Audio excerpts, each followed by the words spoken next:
Halo fitness mania, olahraga saja atau diet saja atau mengatur pola makan saja. Bersama saya Coach Halim Chiang, kita akan membahasnya hari ini. Yuk kita langsung ke topik atau pembahasannya. Saya mau olahraga saja, tidak mau diet. Apakah bisa? Nah, yang perlu dipertimbangkan di sini adalah kecepatan masuknya kalori makanan yang biasanya lebih tinggi daripada kecepatan kita membakarnya. Bayangkan makanan yang ada di gambar di kanan ini. Dengan mudah sekali makanan dan minuman totalnya 1200 atau 1000 sampai 1200 kalori. Dan ini biasanya dihabiskan dalam waktu 20 menit. Tahu nggak untuk membakarnya perlu berapa lama? Biasanya rata-rata per menit kita berolahraga membakar 5 kalori.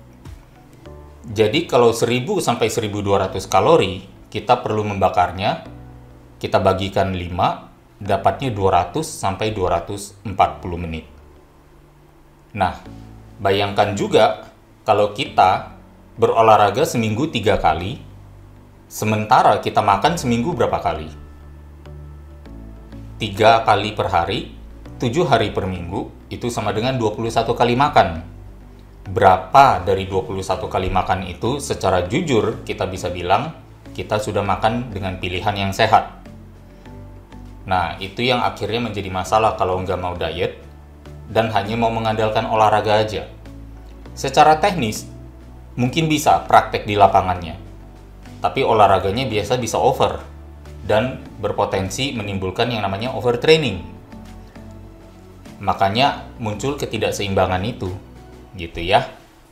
Dan di sisi lain juga, diet itu bukan soal membatasi makan, ya. Diet itu adalah pengaturan pola makan agar asupan kita lebih banyak masuk yang kita butuhkan dan kita bisa mencegah yang meracuni tubuh, yang mengurangi kesehatan kita lepaskan atau kita jauhkan. Ya, makanan yang menyehatkan memberikan energi kalori untuk kinerja semua organ di dalam sistem tubuh kita. Sistem imunitas, sistem kardio dan paru-paru, sistem limfatik, sistem ginjal, pembuangan ya dan penyaringan, sistem hati atau detoksifikasi ya, kemudian sistem ekskresi atau sistem pencernaan, sistem otak dan saraf, semuanya itu perlu energi. Kita dapatkan dari mana? Mungkinkah kita dapat dari olahraga? Nggak mungkin, kita pasti perlu sumber supply-nya, bahan bakarnya. Gitu. Mobil mau berotot apapun atau bermesin besar apapun, kalau nggak ada bensinnya bisa jalan nggak? Nggak bisa. Nah, jadi itu analogi yang saya rasa cukup tepat. Makanya, manfaat-manfaat nutrisi tidak bisa kita dapatkan dari olahraga.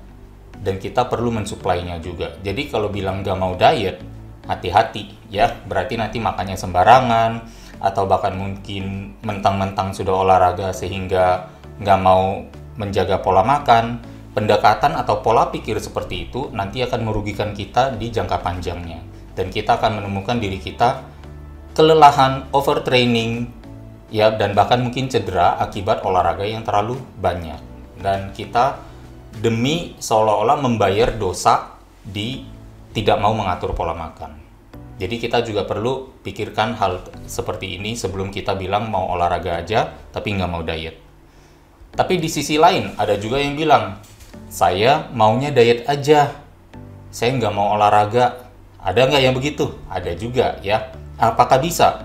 Technically mungkin bisa juga. Dan bahkan mungkin bagi beberapa orang yang sangat misalnya morbidly obese, sangat gemuk sekali sehingga ruang gerak tubuhnya sudah terbatas oleh lemak-lemak yang menumpuk.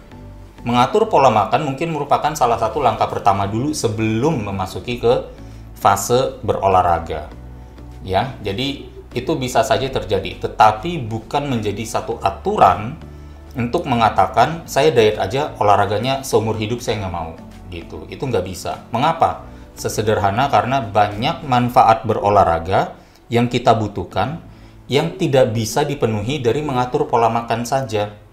Gitu. Makanan kita mau sebernutrisi apapun, kita tidak bisa mendapatkannya, manfaat-manfaat olahraga itu. Contoh, ada nggak makanan yang bikin kita tambah fleksibel? Gitu kan? Ada nggak olahraga yang membuat kita bertambah kuat? Atau ada nggak olahraga yang atau ada nggak nutrisi yang menyebabkan pembentukan sambungan komunikasi neurons dalam otak untuk menjaga kemampuan kognitif kita? Gitu ya. Yang padahal sebenarnya komunikasi antar neuron di dalam otak itu dan jumlahnya ratusan miliar itu bisa terjadi karena ada apa? Adanya koordinasi antara otak dan otot saling berkomunikasi terhadap stres atau tantangan dari luar tubuh. Itulah olahraga.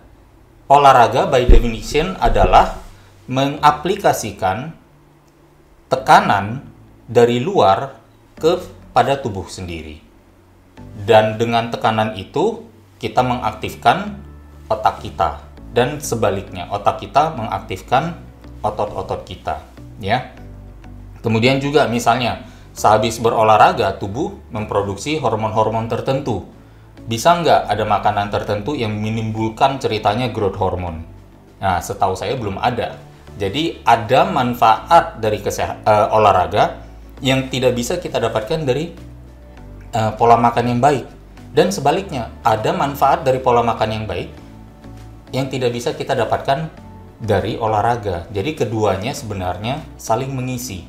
Saya akan mengambil analogi seperti misalnya ban mobil ini gitu ya. Bayangkan mobil memiliki 4 ban dan bayangkan ban depannya kempes dua-duanya. Kalau ban depannya kempes dua-duanya, bisa jalan nggak? Bisa. Bisa mencapai destinasi nggak? Bisa. Tapi pengalaman mengemudinya enak nggak? Enggak. Dan potensi mogok di jalannya atau rusak di jalan besar nggak? Besar.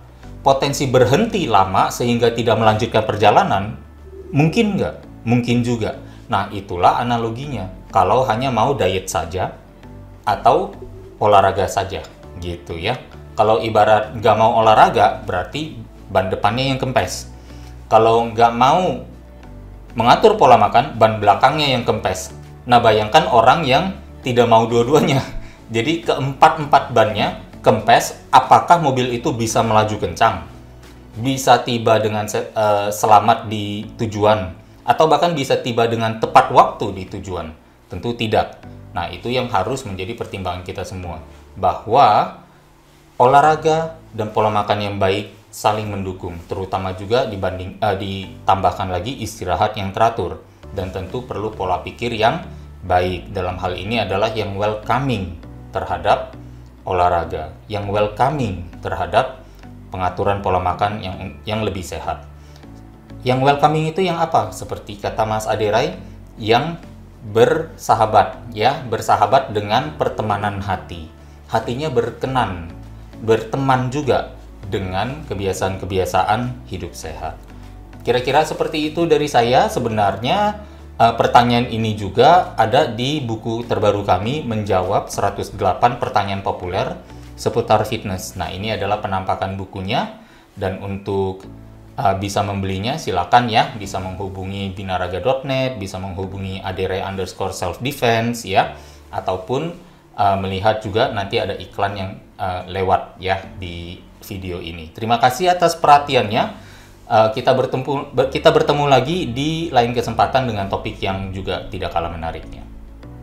Di Binaraga.net, kami selalu percaya bahwa setiap orang pasti bisa memiliki tubuh yang ideal dan sehat. Dengan subscribe, like, dan share video ini, Anda turut membantu membangun Indonesia sehat dan kuat. Salam jelas fitness, saya JP.